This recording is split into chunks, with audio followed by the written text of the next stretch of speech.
साथियों नमस्कार, स्वागत है आप सभी का एक बार फिर से मेरे यूट्यूब चैनल सूर्योदय हिस्ट्री मिरर में। साथियों आज की इस वीडियो में हम अध्ययन करने वाले हैं असिस्टेंट प्रोफेसर भर्ती परीक्षा 2016 जो कि 5 जनवरी 2019 को हुई थी। इस परीक्षा में सामान्य अध्ययन तथा इतिहास का पेपर सम्मिलित रूप से आया था, जिसमें सामान्य अध्ययन के 30 प्रश्न थे जबकि इतिहास के 70 प्रश्न थे। तो कुल मिलाकर इस प्रश्न पत्र में आपको 100 प्रश्न दिए गए थे और इस वाली वीडियो में मैं आपको इतिहास के जो प्रश्न हैं 70 प्रश्न उनका सटीक उत्तर बताने जा रहा हूँ। साथ ही ये उत्तर जो उच्चतर शिक्षा सेवा आयोग जो उत्तर प्रदेश का था जिसने ये परीक्षा कराई थी, उस आयोग द्वारा जारी फाइनल आंसर की से बिल्कुल मैच किया हुआ है। तो आप बिल्कुल निश्चिंत रहें तथा साथ ही उन आंसर की में दिए गए उत्तर के साथ साथ मैं इसमें अपनी ओर से भी जो कॉन्सेप्चुअल बातें हैं, कुछ फैक्ट भी हैं, वो भी आपको बताऊंगा ताकि इनका सही उत्तर आपके मस्तिष्क पर रुक सके। तो आइए शुरू करते हैं आज की वीडियो। साथियों इसमें जो मैं 31वां प्रश्न यानी कि जो इतिहास का पहला प्रश्न कहिए, और इससे पहले जो 30 प्रश्न रहे थे वो सामान्य अध्ययन के रहे थे। तो अब 31वां प्रश्न जो इतिहास का है उसको देखते हैं। इतिहास के ही प्रश्नों का मैं इसमें अध्ययन करा रहा हूँ। तो 31वां प्रश्न यानी कि फ्यूडल सोसाइटी नामक पुस्तक का लेखक कौन था। तो इसमें जो मार्क ब्लॉक है इसका सही उत्तर है। मार्क ब्लॉक ये फ्रांस का रहने वाला था, एक हिस्टोरियन था तथा इसने 9 से 13वीं शताब्दी के बीच जो वेस्टर्न यूरोप है उसमें जो फ्यूडल सिस्टम था यानी कि जो सामंतवादी तंत्र था उस पर काफ़ी लिखा, उसका क्या प्रभाव रहा। तो ये काफ़ी इसकी चर्चित पुस्तक रही थी जिसे आयोग ने आपसे पूछ लिया है। अब बात करते हैं जो अगला प्रश्न है, यूरोपीय सामंतरवाद में बहुसंख्यक थे। ये सामंतर ना होकर के ये सामंतवाद ही है, तो इसमें आपको कन्फ्यूज होने की आवश्यकता नहीं है। तो ये जो ऊपर पुस्तक मैंने आपको बताई है कि जो फ्यूडल सोसाइटी जो मार्क ब्लॉक की है, तो उसी को अगर आप अध्ययन करेंगे तो आप पाएंगे कि यूरोप में उस समय जो काफ़ी ज़्यादा प्रभाव था वो बहुसंख्यक प्रभाव तो नहीं कहेंगे लेकिन बहुसंख्यक थे। तो वहाँ अधीन कृषक थे यानी कि जो सामंत थे उनके अधीन जो कृषक थे वो ज़्यादा बहुसंख्यक थे। इसका सही उत्तर होगा सी। तो इसका सी सही उत्तर है। अब इसके बाद अगला प्रश्न, हिटलर सत्ता में कैसे आया। तो इसके लिए जो है काफ़ी छात्रों ने इस पर जो विचार करा था कि जो षड्यंत्र भी कुछ छात्रों ने लगाया, कुछ चुनाव भी लगा रहे थे। इसलिए इसका सही उत्तर है वो चुनाव ही है, क्योंकि 1930 में जो वहाँ चुनाव हुए थे तो वहाँ स्पष्ट बहुमत मिला था, सरकार किसी की नहीं बनी थी जर्मनी में और राष्ट्रपति शासन लगा था। इसके बाद जुलाई 1932 में फिर से चुनाव हुए जिसमें 576 सीटों में से 230 सीट नाजी दल को मिली यानी कि हिटलर के दल को मिली। और हालांकि उसका जो है जो उसके प्रधानमंत्री तो उसका नहीं हो सका, स्लीचर नाम के व्यक्ति प्रधानमंत्री बना और ये गठबंधन ज़्यादा वाली स्थिति चली नहीं और इसका स्लीचर ने त्यागपत्र दे दिया और हिटलर प्रधानमंत्री बना। और कुछ समय बाद वो हिटलर विस्फोट करा देता है और फिर चुनाव कराए जाते हैं, जिसके बाद हिटलर चुनाव के माध्यम से सत्ता में पूर्ण रूप से स्थापित होता है। तो ये था इसका जो विवरण कि किस प्रकार से हिटलर सत्ता में आया। तो वो है बिल्कुल चुनाव के माध्यम से वो सत्ता में आया था। अगला प्रश्न है कि संसदीय लोकतंत्र का उद्भव श्रेय किसको दिया जाता है। तो ये बहुत ही सरल एक प्रश्न था। इसमें संसद जो शुरुआत रही उसका जो जन्म हुआ वो इंग्लैंड से रहा, क्योंकि यहाँ पर एक शासक था जेम्स द्वितीय। तो जेम्स द्वितीय को वहाँ के जो जनप्रतिनिधि थे उन्होंने उसको एक रक्तहीन क्रांति हुई थी 1688 में। तो उसके तहत उसको हटाकर विलियम तृतीय को शासक बना दिया था, जिसने संसद को मान्यता दी थी। तो ये कह सकते हैं कि संसद का जो लोकतंत्र का उदय रहा वो जो है 1688 में विलियम तृतीय के काल में इसने संसद को मान्यता दी। तो इसका सही उत्तर बी है, संसदीय लोकतंत्र वाला। अब बात करते हैं, अगला प्रश्न है वैज्ञानिक समाजवाद का जनक किसे, यानी कि जनक कौन है या किसे संबद्ध है। तो इसमें जो कन्फ्यूजन वाली बात थी कि समाजवाद का जो जनक है या संबद्ध जो किया जाएगा रॉबर्ट हॉबेन है, लेकिन यहाँ छात्र ध्यान दें तो यहाँ पर वैज्ञानिक समाजवाद लिखा है। वैज्ञानिक यानी कि एक तरीके से व्यवस्थित रूप से जो समझाया है कि वो समाजवाद कैसे उत्पत्ति होती है, क्या प्रभाव पड़ते हैं और क्या इसकी समाज में स्थिति रहती है। तो वो सारी चीज़ें क्लियर की कार्ल मार्क्स ने। तो इसका सही उत्तर है कार्ल मार्क्स। अब अगला है शक्ति संतुलन का सिद्धांत संबद्ध करते हैं। तो ये जो प्रश्न है ये इसका सही उत्तर वियना सम्मेलन है, क्योंकि 1815 में जो वियना सम्मेलन हुआ था वो जो नेपोलियन हारा था ट्रफलगर और वाटरलू के युद्ध में, उसके बाद ये वियना सम्मेलन हुआ था 1815 में। तो वहाँ पर ये देखा जाना था कि फ्रांस जो शक्तिशाली हो चुका था नेपोलियन के काल में, तो कैसे फ्रांस को तोड़ा जाए, उसकी शक्ति तोड़ी जाए, उसके क्षेत्र बांटे जाएं और एक शक्ति संतुलन स्थापित किया जाए पूरे यूरोप में। तो इसको लेकर ये वियना सम्मेलन आयोजित किया गया था। अगला है कि कौन सा एक शीत युद्ध के केंद्र में था। तो शीत युद्ध के जो केंद्र की बात है, काफ़ी छात्र यहाँ एशिया लगा रहे थे, लेकिन उनको समझना चाहिए कि 1945 में जब द्वितीय विश्व युद्ध समाप्त हुआ था तो वहाँ पर एक अमेरिका और दूसरा रूस, ये एक शक्तियाँ बन चुकी थी। तो इनके बीच में जो युद्ध ना होते हुए भी युद्ध जैसी स्थिति, यानी कि मानसिक युद्ध लड़ा जा रहा था। तो ये जो इसका जो मुख्य क्षेत्र था वो एशिया ना होकर के वो यूरोप था। तो जो यूरोप था यहाँ पर ये दोनों देश ये चाह रहे थे कि यूरोप की कंट्रीज़ इनका समर्थन करने लगे, या कुछ चाह रहे थे कि इसके समर्थन में। तो अपने अपने जो है ये ब्लॉक बना रहे थे यूरोप में, और ये दोनों देश चाह रहे थे कि यूरोप के जो देश हैं इनके पक्ष में आने लगे। तो ये एक शीत युद्ध वाली स्थिति थी जिसका सबसे ज़्यादा प्रभाव यूरोप पर रहा। अगला प्रश्न है कि किसने कहा था इतिहास विज्ञान है न कम न अधिक। तो ये बिल्कुल स्पष्ट सा प्रश्न है, काफ़ी अच्छा प्रश्न है। JB ब्यूरी काफ़ी बार पूछा जाता है और काफ़ी सरल प्रश्न भी है। इसके बाद अगला प्रश्न है दिल्ली के सुल्तान ने सर्वाधिक मंगोल आक्रमणों का सामना किया। इसका सही उत्तर है अलाउद्दीन खिलजी, क्योंकि इससे पहले जो जलालुद्दीन खिलजी शासक रहा था उसके जो है मंगोलों से काफ़ी अच्छे संबंध थे, और मंगोलों से हालांकि उसका युद्ध भी हुआ था, उसने मंगोलों को हराया भी था, लेकिन काफ़ी अच्छी दोस्ती उसकी मंगोलों से हो चुकी थी। और उसी के कारण दिल्ली में मंगोलपुरी, यानी कि आज भी जो है मंगोलपुरी बसाई गई, और काफ़ी ज़्यादा एहसान मंगोल जलालुद्दीन का मानते थे दिल्ली में उन्हें स्थापित करने के लिए। तो जब अलाउद्दीन ने अपने चाचा जलालुद्दीन को मार दिया तो ये बात जब मंगोलों को पता चली तो वो अलाउद्दीन पर काफ़ी नाराज़ हुए। इसी कारण जो है सबसे ज़्यादा मंगोल आक्रमण अलाउद्दीन खिलजी के काल में भारत पर होते हैं। दिल्ली के जो सुल्तान है अलाउद्दीन खिलजी इसके काल में हुए। तो इसका सही उत्तर अलाउद्दीन खिलजी है। अपेक्षा करता हूँ आपको कॉन्सेप्ट भी क्लियर हो रहा होगा कि किस प्रकार से जो आक्रमण हुए भारत में तो वो अलाउद्दीन खिलजी के काल में रहे। अगला प्रश्न है कि इब्न बतूता की जो पुस्तक है रहला, इसमें जो सुमेलित पूछ रहे कौन सा, यानी कि सही मिला हुआ है। तो सही मिला हुआ में यानी कि इब्न बतूता की पुस्तक है रहला, बिल्कुल सही है, ये इसका सही उत्तर है। और जबकि जियाउद्दीन बर्नी की जो ये पुस्तक नहीं है, जबकि तबकात नासरी मिन्हास की पुस्तक है, यानी कि मिन्हास उस सिराज की ये पुस्तक है, मिन्हास उस सिराज की। मुंतबा तवारी की जो है बदायूनी की पुस्तक है, और इसका शाहजहाँनामा इनायत खां की पुस्तक है। तो इसमें जो सही मिला हुआ है वो ये मिला हुआ है।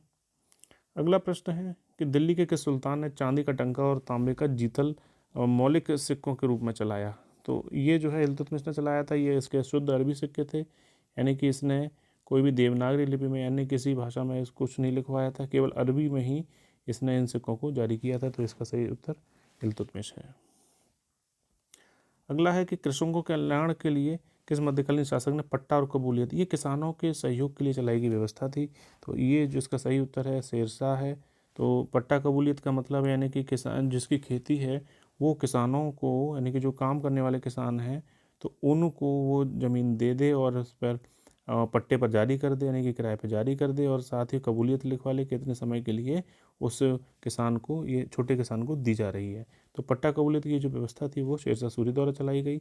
इसके अंतर्गत जो है बड़ा किसान छोटे किसानों को अपनी ज़मीन जो है पट्टे पर दे देता था, साथ ही उस पर कबूलियत भी लिखवा ली जाती थी कि इतने समय के लिए ये दी जा रही है।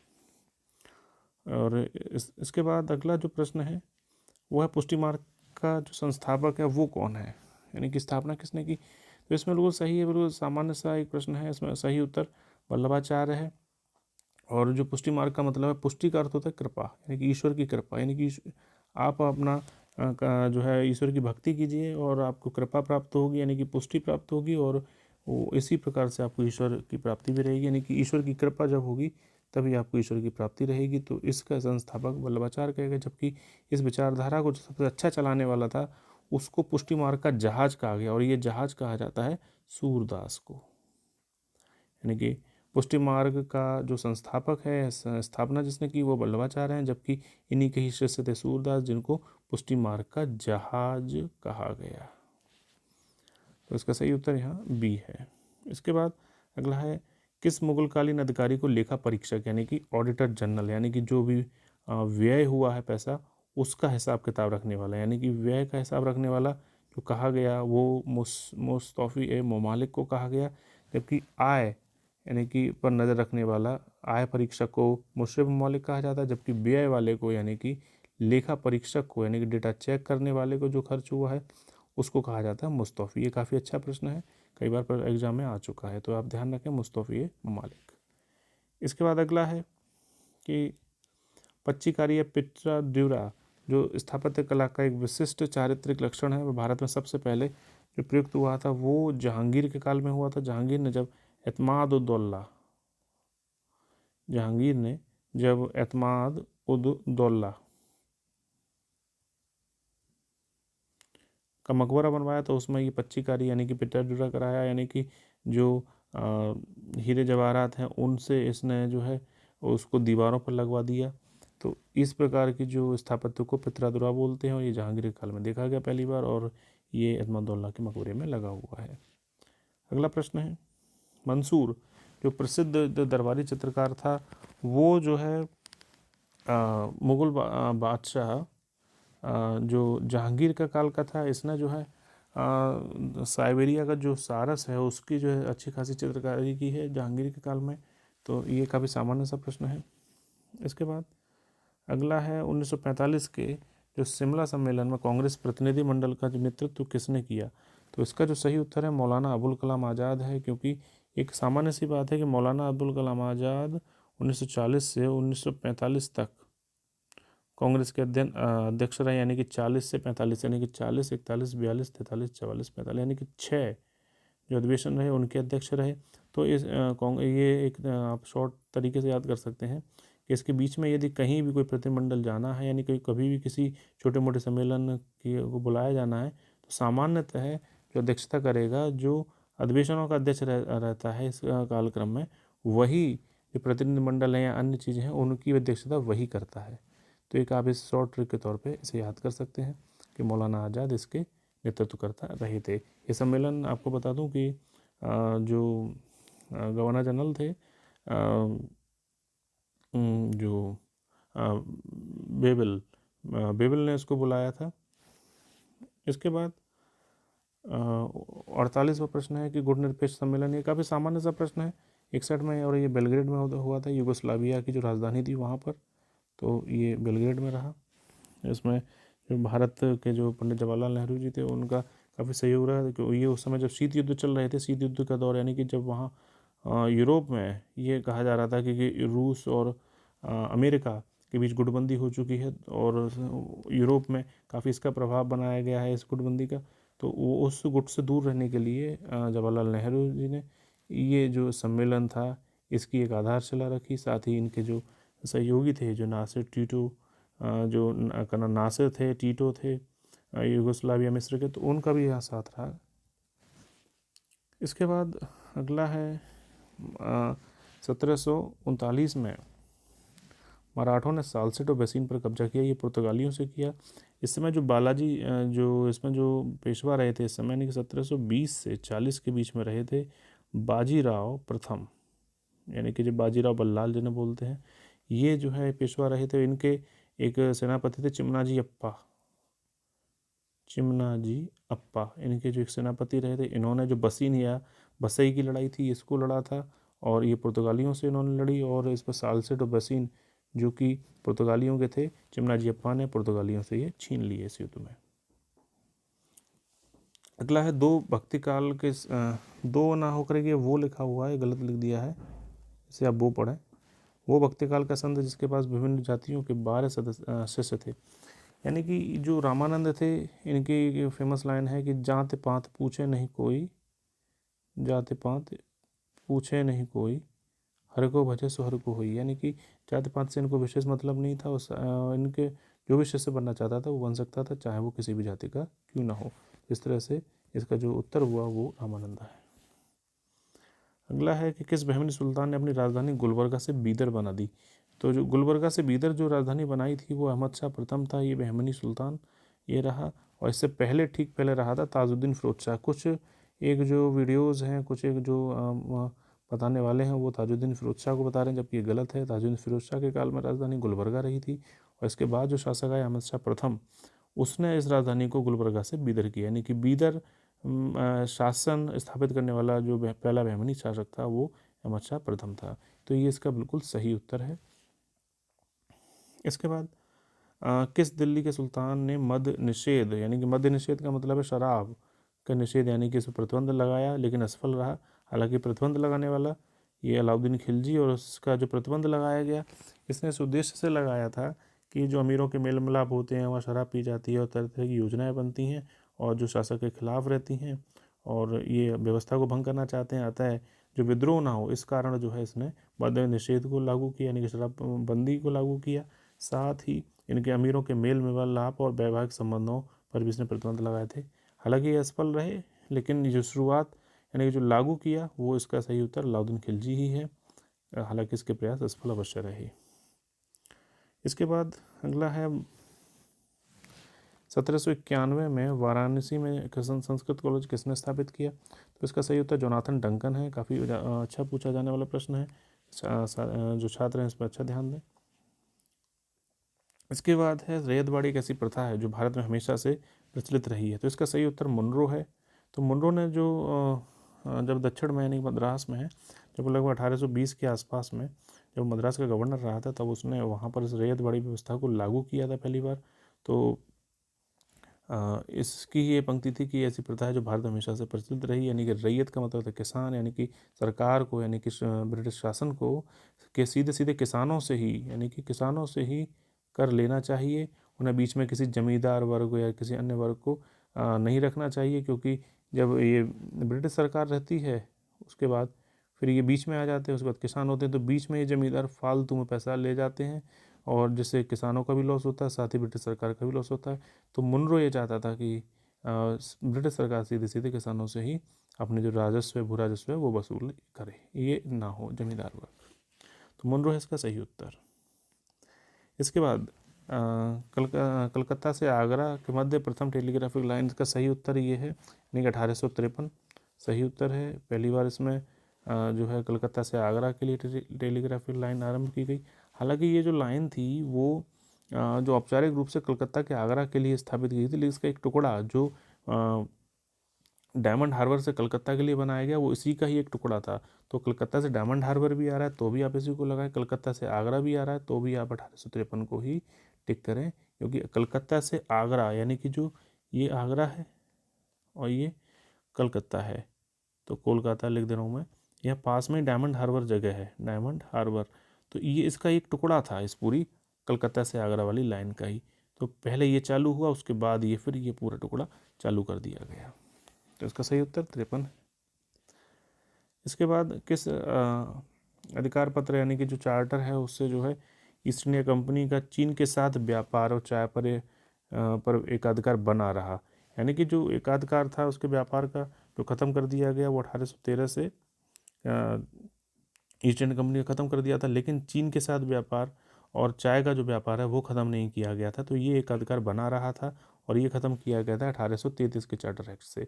तो बना रहा था पूछा गया, तो बच्चे कंफ्यूज ना हो इसमें, इसका सही उत्तर 1813 का एक्ट ही है। इसके बाद भारत में सती प्रथा को समाप्त करने में किसकी भूमिका रही। देखिए ये प्रश्न जो है काफ़ी प्रमुख भूमिका रही, तो इसमें दोनों ही व्यक्ति हैं, राजा राम मोहन राय और लॉर्ड विलियम बेंटिक। आयोग ने भी इसका उत्तर दोनों ही माना हुआ है। वैसे मैं तो इसका राजा राम मोहन करके आया था क्योंकि ये भारतीय व्यक्तित्व हैं, अतः इसको अधिक सही माना जाना चाहिए था, क्योंकि प्रयास इनके रहे थे। विलियम बेंटिक ने तो बाद में राजा राम मोहन राय की बात को ही अप्रूव किया हुआ था। तो लेकिन आयोग ने दोनों को ही सही माना है, तो आप सी और डी दोनों ही माने। इसके बाद गदर पार्टी का नेता कौन था। तो गदर पार्टी जो 1913 में स्थापित हुई थी सैन फ्रांसिस्को अमेरिका में, तो वो लाला हरदयाल जी के नेतृत्व में स्थापित हुई थी, तो वही इसके नेता, बाद बाकी ये नहीं है। अगला है आरएसएस के संस्थापक कौन थे? तो आरएसएस यानी कि जो 1925 में स्थापित की गई थी उसके संस्थापक बलराम केशवराव हेडगेवार थे। इन्होंने 1925 में इसको स्थापित किया। और जबकि श्यामा प्रसाद मुखर्जी ने 1951 में जनसंघ को स्थापित किया था, और जो है इस जनसंघ के ही सदस्य दीनदयाल उपाध्याय जी रहे। और अटल बिहारी वाजपेयी ने जनसंघ से ही जो बाद में जनता पार्टी में तब्दील हुई, जनता पार्टी से ही 1980 में भारतीय जनता पार्टी को बनाया लाल कृष्ण आडवाणी के साथ। तो ये इन्होंने स्थापना की भारतीय जनता पार्टी की 1980 में। तो यहाँ पूछा गया है कि आरएसएस संस्थापक, तो ये बलराम केशवराव हेडगेवार ही सही उत्तर है 1925। इसके बाद कौन अपने नाम जो अपना उपनाम लोकहितवादी के नाम से प्रसिद्ध हुआ, यानी कि लोकहितवादी, यानी कि जो गोपाल हरि देशमुख हैं उन्होंने एक प्रभाकर नामक एक वीकली पत्रिका निकाली थी, साप्ताहिक पत्रिका निकाली थी प्रभाकर नाम की। और इसमें ये लोकहितवादी उपनाम से लिखा करते थे। इन्होंने जो है बाल विवाह, बहु विवाह और जो दहेज प्रथा है, साथ ही स्त्री शिक्षा को लेकर भी इस अपने पत्रिका में लिखा और काफ़ी प्रयास किए। तो ये इनका जो पेन नेम था लोकहितवादी, इसी नाम से ये जो अपनी पत्रिका प्रभाकर में लिखा करते थे, जो कि साप्ताहिक थी। इसके बाद भारतीय प्रेस को 35 में मुक्त करने वाला, यानी कि प्रतिबंध से मुक्त किया, तो ये था मेटकाफ। हालांकि इससे पहले विलियम बेंटिक था, इसका मन था इसको मुक्त करने का, लेकिन ये इसका जो ट्रांसफ़र हो गया, इंग्लैंड चला गया। और जो ये मौका मिला वो इसी की ही मन विचार वाले व्यक्ति, यानी कि इसी के व्यवहार समरूप व्यक्ति मेटकाफ को मिला। और मेटकाफ को 1835 में इसने भारतीय प्रेस को प्रतिबंध से मुक्ति किया था। इसको प्रेस का मुक्तिदाता भी कहा जाता है। और 1823 में ये प्रतिबंध जो है, बता दूं आपको, जॉन एडम्स ने लगाया हुआ था। तो इसी को ही इसने 35 में समाप्त किया, इस कारण उसको प्रेस का मुक्तिदाता भी कहा जाता है। काफ़ी इंपॉर्टेंट प्रश्न है। अगला है कौबाजी नाना भाई ने 1853 में सर्वप्रथम वस्त्र उद्योग जो स्थापित किया, तो वो बॉम्बे में स्थापित किया 1853 में। जो बॉम्बे टेक्सटाइल वीविंग कंपनी जो इन्होंने ओपन की वो 1853 की है। तो ये पारसी थे, इन्होंने इसको ओपन किया। इसके बाद अखिल भारतीय किसान संगठन है कि ऑल इंडिया किसान सभा जो 1936 में स्थापित हुई, लखनऊ में जो स्थापित की थी, इसको जो है सहजानंद सरस्वती ने स्थापित किया था। तो ये 1936 की थी, इसका सही उत्तर यही है। अगला है इंग्लैंड में पढ़ने वाले गुट का नेतृत्व करते हुए किसने 1933 में प्रथम मुस्लिम राज्य पाकिस्तान के लिए प्रस्ताव रखा, यानी कि PAKSTAN, यानी कि इसमें आई नहीं था, तो आई तो ये बाद में जोड़ा गया है। तो पाकिस्तान है, पाकिस्तान यानी पी से पंजाब, ए से अफगान प्रांत, अफगान प्रांत से मतलब है जो नॉर्थ वेस्ट फ्रंटियर है पाकिस्तान का वर्तमान का वो, और के से कश्मीर, और आई वर्तमान में अब जोड़ दिया गया है लेकिन जब इन्होंने चौधरी रहमत अली ने इस जो लेटर में जो था इनका नाउ और नेवर, इनका जो लेटर था now or never, are we to live or perish forever, तो इसे शॉर्ट में नाउ और नेवर भी कहते हैं, और या now or never perish for ever भी बोलते हैं। तो ये 1933 में इन्होंने लिखा। ये जो है कैम्ब्रिज जो यूनिवर्सिटी है, कैम्ब्रिज यूनिवर्सिटी के छात्र थे। तो इन्होंने पाकिस्तान, यानी कि पाकिस्तान में कौन कौन से क्षेत्र होने चाहिए, इन्होंने 5 क्षेत्रों को, यानी कि भारत के 5 जो उत्तरी क्षेत्र थे उनसे सम्मिलित किए गए ये जो है पाकिस्तान की उत्पत्ति बताई कि पाकिस्तान में 5 उत्तरी क्षेत्र हैं, यानी कि पंजाब, ए से अफगान प्रांत, के से कश्मीर, आई का इन्होंने उल्लेख नहीं किया क्योंकि बस वर्तमान में तो है पाकिस्तान के तौर पर PAKISTAN, तो इन्होंने उल्लेख नहीं किया। आई का एस से सिंध, और TAN यानी कि बलूचिस्तान, बलूचिस्तान का जो अंतिम हिस्सा है TAN उसको ले लिया, यानी कि PAKS और TAN, यानी कि 1 2 3 4 5, यानी कि 5 इन्होंने क्षेत्र बताए अपने इस पाकिस्तान की थ्योरी में। इसके बाद अगला है किस कर्नाटक युद्ध को सेंट थॉमे का युद्ध कहा गया। तो जो सेंट थॉमे का युद्ध था इसको अडयार के युद्ध के नाम से भी जाना जाता है, जो कि 1746 में हुआ था। ये प्रथम जो कर्नाटक युद्ध था, यानी कि जो आंग्ल फ्रांसीसी युद्ध था प्रथम, उसमें ये हुआ था। इसमें जो है कर्नाटक का नवाब अनवरुद्दीन तथा जो फ्रांस का जो सेनापति था पैराडाइज, उसके बीच में हुआ था। इसमें पैराडाइज जीतता है। तो ये युद्ध काफ़ी प्रमुख रहा, प्रथम कर्नाटक युद्ध के बीच में हुआ, और ये अनवरुद्दीन और पैराडाइज के बीच में लड़ा गया था। इसका सही उत्तर ए है। इसके बाद किसने कहा था कि शेर की तरह एक दिन जीना, पीना तो है नहीं, जीना है, ये गलत लिखा हुआ है। एक दिन जीना अधिक अच्छा है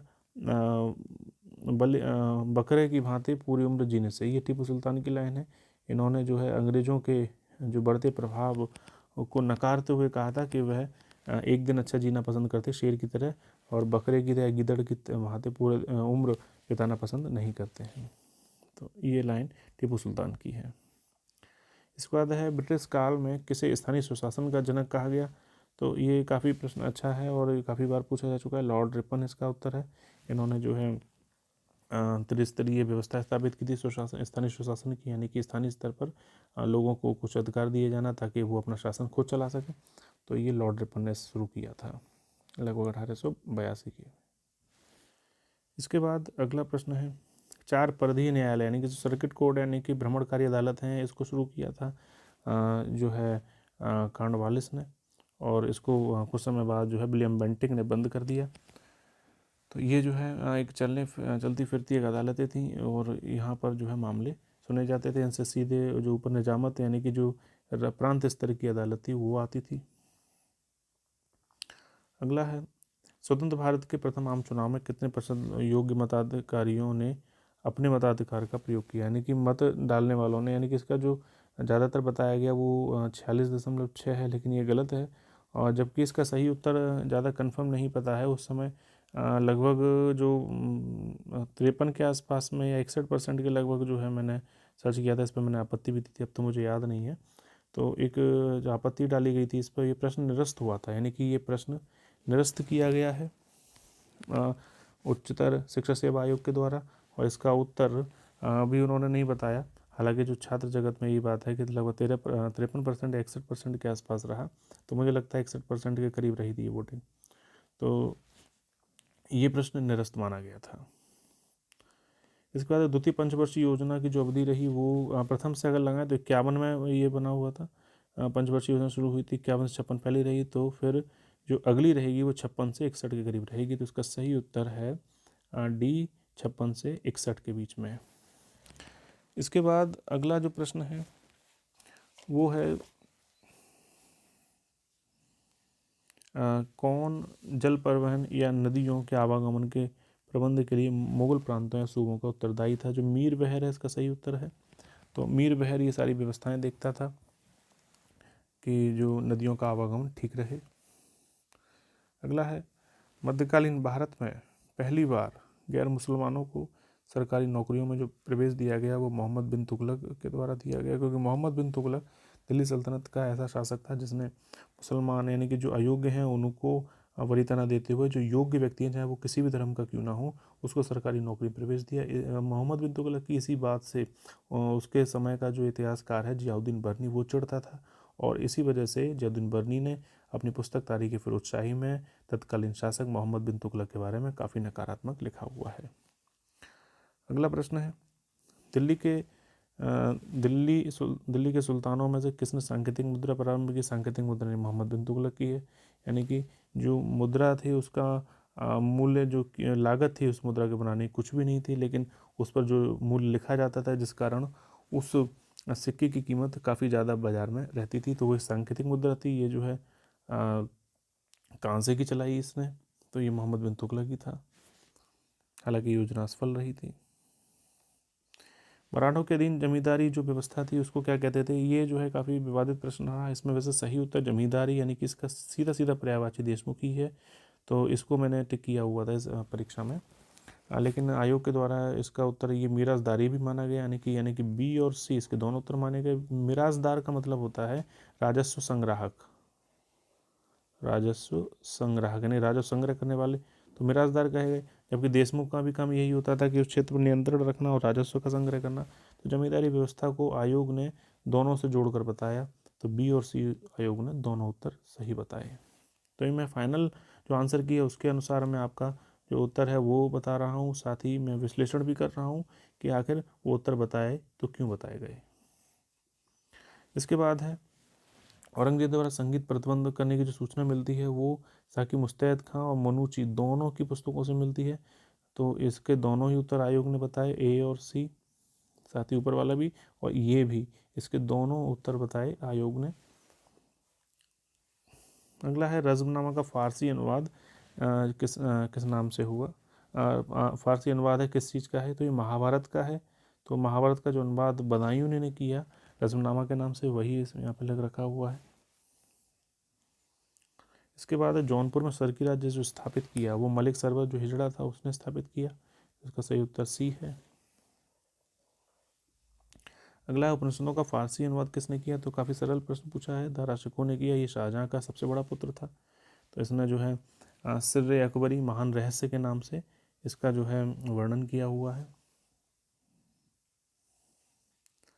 इसके बाद 1773 में रेगुलेटिंग एक्ट के पारित किए जाने के ब्रिटिश प्रधानमंत्री कौन था, तो उसका सही उत्तर लॉर्ड नॉर्थ यानी कि फ्रेडरिक नॉर्थ है।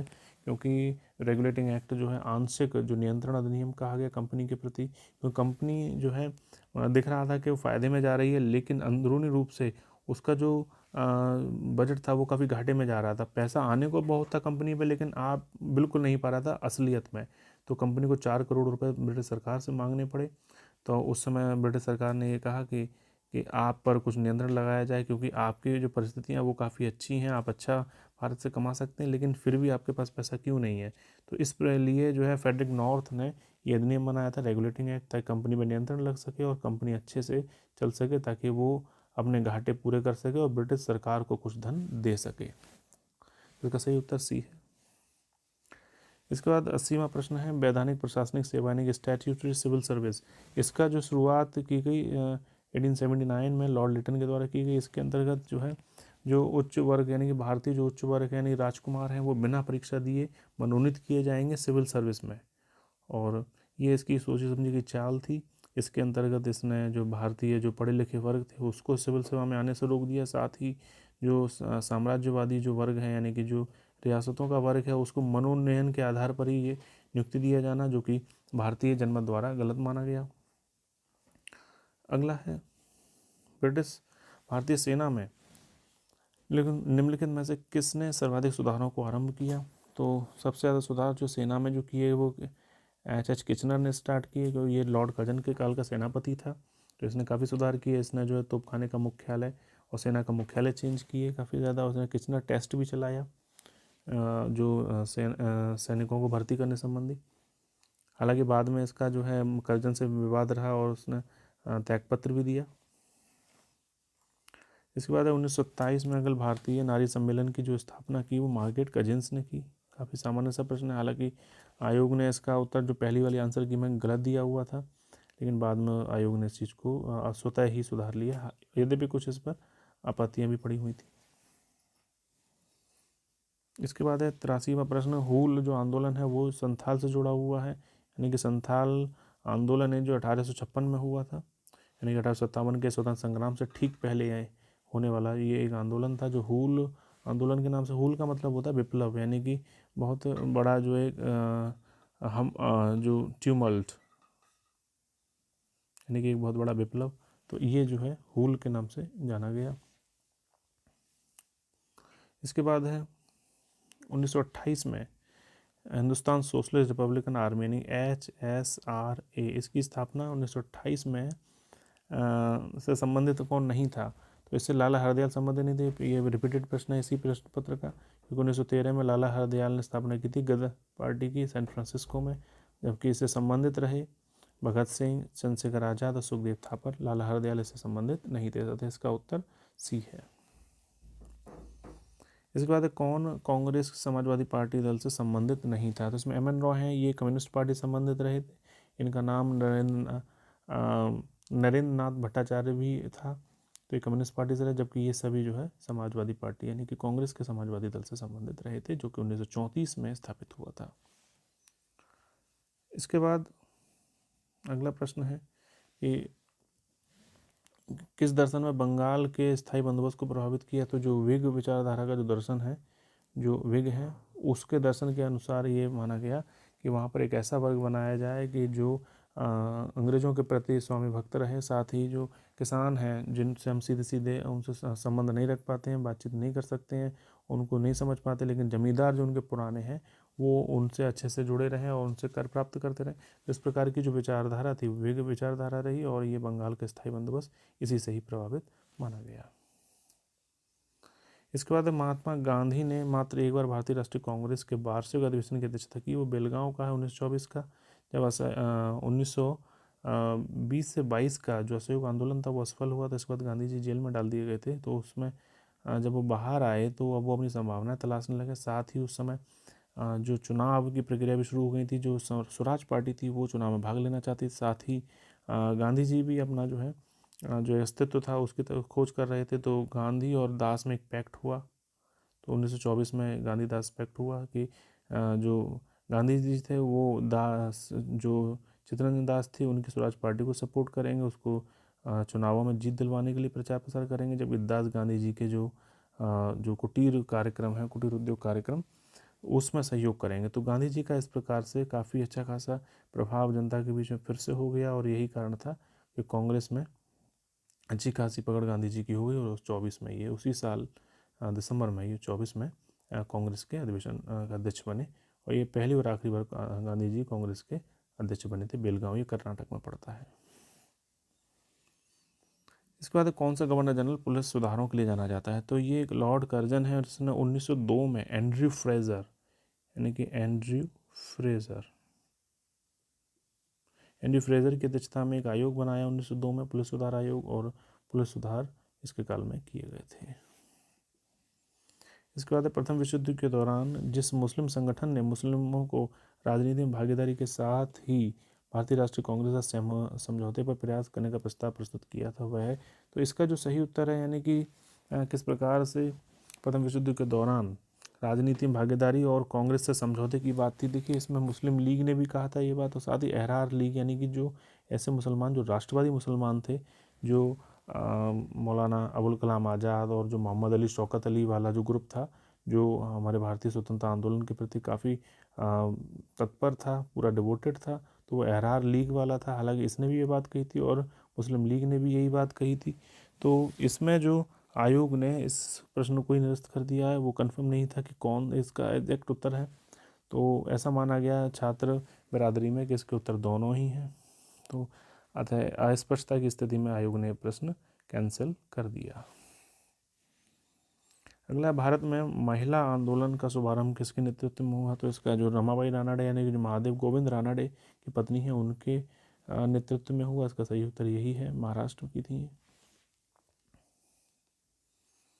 इसका देश प्रेम धर्म है और धर्म ही भारत के प्रति, और धर्म है भारत के प्रति प्रेम। तो ये जो पंक्ति है वो बंकिम चंद्र चटर्जी, काफ़ी बार ये पूछी जा चुकी है। छात्रों ने भी मुझ पर मेरे फेसबुक पेज पर इसके बारे में पूछने का प्रयास किया, तो मैंने उनको बताया कि इसका सही उत्तर बंकिम चंद्र चटर्जी है। साथ ही वो कुछ अन्य भी उत्तर बता रहे थे, लेकिन मैंने उनको कन्फर्म करके बताया कि यही इसका सही उत्तर है। आयोग भी इसी को मानता है। इसके बाद किसानों के अधिकारों की रक्षा करने के लिए अपने जीवन का बलिदान करने वाली किसान आंदोलन की सर्वाधिक निर्भीक और साहसी महिला थी। तो वीरा गुनम्मा है, ये 1940 के दशक में आंध्र प्रदेश में ये काफ़ी सक्रिय रही। इन्होंने अपनी जान की बाजी तक लगा दी किसानों के अधिकारों के लिए। काफ़ी अच्छा प्रश्न रहा।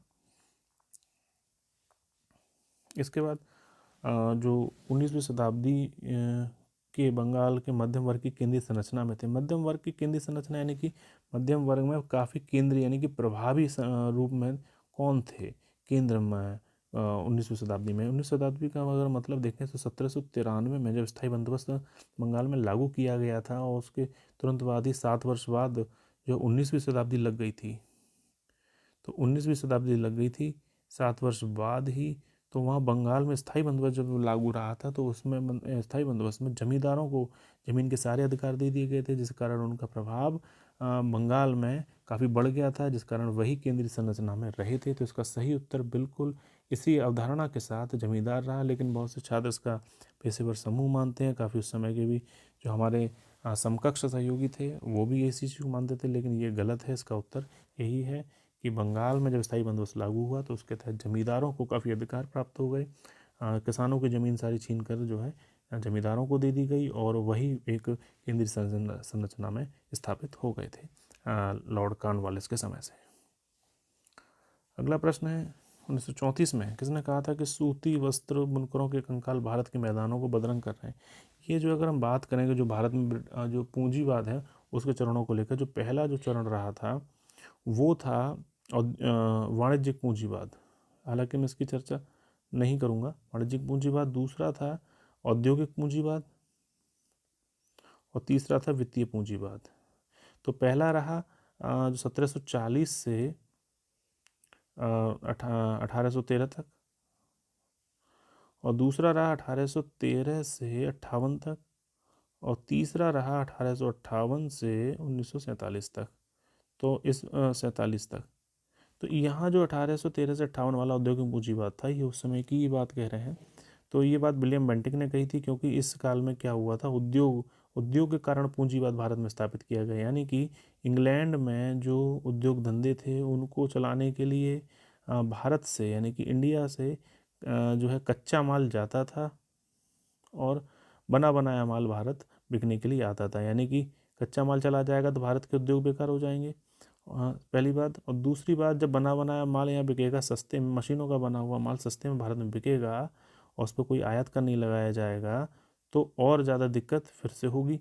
तो इस कारण भारत के उद्योग कच्चा माल ना होने के कारण भी समाप्त होते चले गए, और जो बना हुआ अच्छा खासा विनिर्मित माल भी सस्ते में बिकने लगा, इस कारण भी रहे बच्चे उद्योग मिट गए। यानी कि उद्योग दोनों तरफ की मार भारत के झेल रहे थे। जो सूती वस्त्र काफ़ी अच्छा खासा हमारे यहाँ होता था, तो वो जो सूती वस्त्र के जो बुनकर थे, यानी कि जब उनके कंकाल, यानी कि सूती वस्त्र बुनकर तो अब ख़त्म ही हो जाएंगे, उनके कंकाल ही भारत के मैदानों में बिखरे पड़े हैं, क्योंकि भारत से अब जो है वो सूती वस्त्र अब बनना बंद ही हो गए थे, क्योंकि कपास भी इंग्लैंड जाती रही और बने बनाए वस्त्र भारत आते रहे थे। तो ये लाइन विलियम बेंटिक की है। उन्होंने भारत की इस दशा पर काफ़ी दुखपूर्ण ये पंक्ति कही है। इसके बाद अगला प्रश्न है कि इंद्र नारायण द्विवेदी, जिन्होंने संयुक्त प्रांतों को किसान सभा का गठन किया था, मूलतः नवाई थे। तो ये जो है मदन मोहन मालवीय के शिष्य थे। ये काफ़ी अच्छा प्रश्न है। इसके बाद अगला है कि किस वर्ष पश्चिमी तट पर महाप्रांतीय मुख्यालय, यानी कि प्रेसिडेंसी का जो मुख्यालय था, सूरत से बॉम्बे किया गया। हालांकि बॉम्बे को 1668 में ईस्ट इंडिया कंपनी ने ले लिया था प्रिंस चार्ल्स से, लेकिन और ये बम्बई जो है ईस्ट इंडिया कंपनी के कब्जे में ये रहा 10 पाउंड प्रतिवर्ष के हिसाब से ईस्ट इंडिया कंपनी ने किराए पे लिया हुआ था प्रिंस चार्ल्स से। लेकिन इसको 1687 में ही इस पर जो मुख्यालय था वो सूरत से बॉम्बे लाया गया। तो 1668 ना होकर के सही होता है 1687 है। काफ़ी अच्छा प्रश्न रहा। इसके बाद कलकत्ता की स्थापना से पूर्व बंगाल में अंग्रेजों की सर्वाधिक बड़ी बस्ती कौन सी थी? तो हुगली थी। हुगली में काफ़ी ज़्यादा प्रभाव रहा था अंग्रेजों का, काफ़ी ये समुद्री तट पर भी थी, और काफ़ी ज़्यादा यहाँ पर जो शासक था वहाँ लोकल, वहाँ से भी इनको सहयोग मिल रखा था। तो इसका सही उत्तर जो है हुगली है। इसके बाद दहसाला में इलाही पंचांग के किन वर्षों के राजस्व सम्मिलित किया गया? तो ये इसका सही उत्तर 15वें से 24वां है। अगर हम ये देखें कि 24वां, हम ये जानते हैं 1580 में आईन दहसाला व्यवस्था स्टार्ट की गई। तो 1556 में जब अकबर गद्दी पर आया था, तो यहाँ से यहाँ देखें 24वां वर्ष लग रहा है, यानी कि 24वां वर्ष। आईन दहसाला जो पद्धति थी उसमें 10 साल के आधार पर ही कर तय किया गया। तो अगर इसमें 10 घटा दें तो 15 रह जाएगा।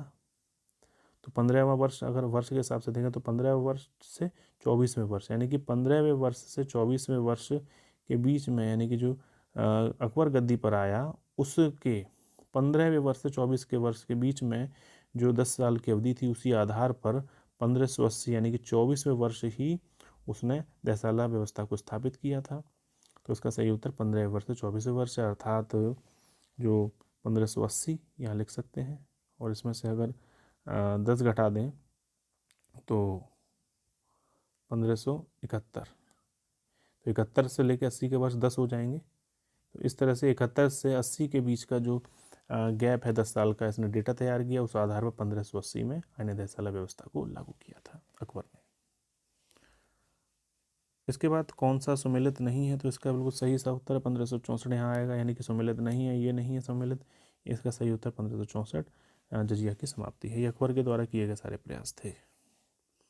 अब अंतिम प्रश्न देखते हैं इस पेपर का, यानी कि जो 70 प्रश्न मैंने आपको बताए, 70 प्रश्न जो इतिहास के थे केवल, तो उसमें अभी अंतिम प्रश्न है कि किसने संतों की जीवन का संकलन भक्तमाल के नाम से किया? तो इसका सही उत्तर नावादास है। काफ़ी अच्छा सामान्य सा प्रश्न है जो कि पूछा जाता है। तो साथियों, इस प्रकार से जो प्रश्न थे, यानी कि 1 से लेकर 30 जो सामान्य अध्ययन के थे, उनका मैंने जिक्र नहीं किया, इसको मैं किसी अगली वीडियो में जिक्र करूँगा। और जबकि 31 से लेके 100 तक, यानी कि जो 70 प्रश्न थे उनका जो हिस्ट्री के प्रश्न रहे, इनका मैंने भी जिक्र किया। और जो उत्तर प्रदेश उच्चतर शिक्षा सेवा आयोग है उसकी आंसर की से बिल्कुल मैच है, फाइनल आंसर की से मैच हैं, और उसका साथ ही मैंने विश्लेषण दे दिया है कि आयोग ने जो उत्तर सही बताए वो क्यों सही बताए। तो साथियों, आपको ये वीडियो कैसी लगी मुझे अवश्य बताएं। बहुत बहुत धन्यवाद।